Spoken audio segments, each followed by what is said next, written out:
अतिरिक्त दहेज के लिए ससुरालियों ने विवाहिता को मारपीट कर घर से किया बाहर। समझौते के तहत विवाहिता का नंदोई ने सुना, मौका पाकर विवाहिता से किया छेड़छाड़। कौशाम्बी में कौशाम्बी थाना क्षेत्र के एक गांव निवासी दयाराम ने अपनी पुत्री का विवाह 2 साल पहले सराय अकिल थाना क्षेत्र के खोपा गांव निवासी छोटू उर्फ अखिलेश पुत्र स्वर्गीय रामबाबू के साथ संपन्न किया था। विवाहिता के पिता ने विवाहिता को घर का सारा सामान, सोने चांदी के जेवरात व नकदी व 2 पहिया गाड़ी देकर विवाहिता को विदा किया था। विवाहित शादी के बाद विदा होकर अपने ससुराल गई और ससुराल में पत्नी धर्म का पालन करने लगी।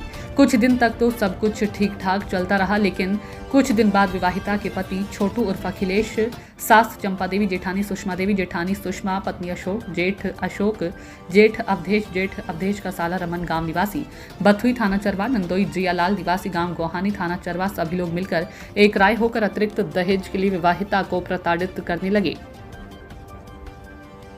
अतिरिक्त दहेज में 1 लाख रुपए नगद और एक मोटरसाइकिल की मांग करने लगे। विवाहिता ने दहेज के लोभियों के कहने पर अपने पिता से कहा तो विवाहिता का पिता ने अतिरिक्त दहेज देने में असमर्थता जताई। ये सुनकर सभी आरोपी आग बबूला हो गए और विवाहिता के साथ मारपीट, गाली गलौच और जान से मारने की धमकी देते हुए 6 मार्च 2024 को समय लगभग 9 बजे सुबह विवाहिता को घर से बाहर निकाल दिया।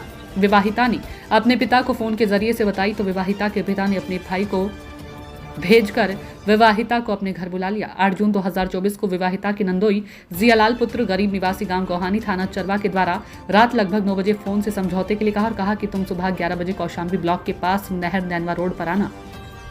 विवाहिता घर पर अकेले होने के कारण घर से ई रिक्शा से नंदोई के द्वारा बताए गए स्थान पहुंची तो वहां पर नंदोई जियालाल अकेले दिखाई दिया और बोला कि तुम यहीं पर रुको, सब लोग आ रहे हैं। विवाहिता वहीं पर रुक गई और सड़क के किनारे खड़ी हो गई कि तभी जियालाल विवाहिता के पास आया और विवाहिता का हाथ पकड़कर खींचने लगा। कहा कि मैं तुम्हारा सब सही कर दूंगा, बस मेरी एक बात मान लो। ये कहकर नंदोई जियालाल विवाहिता के साथ छेड़खानी करने लगा।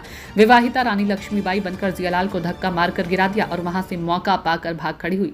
जियालाल ने ललकारते विवाहिता को जान से मारने की धमकी देते हुए कहा कि मैं तुझे जान से मार डालूंगा। विवाहिता ससुराली जनों और नंदोई से आजिज होकर सभी आरोपियों के विरुद्ध कौशाम्बी थाने में लिखित तहरीर दी है। लिखित तहरीर पाकर कौशाम्बी पुलिस ने सभी आरोपियों के विरुद्ध गंभीर धाराओं में मुकदमा दर्ज कर जांच पड़ताल में जुट गई है।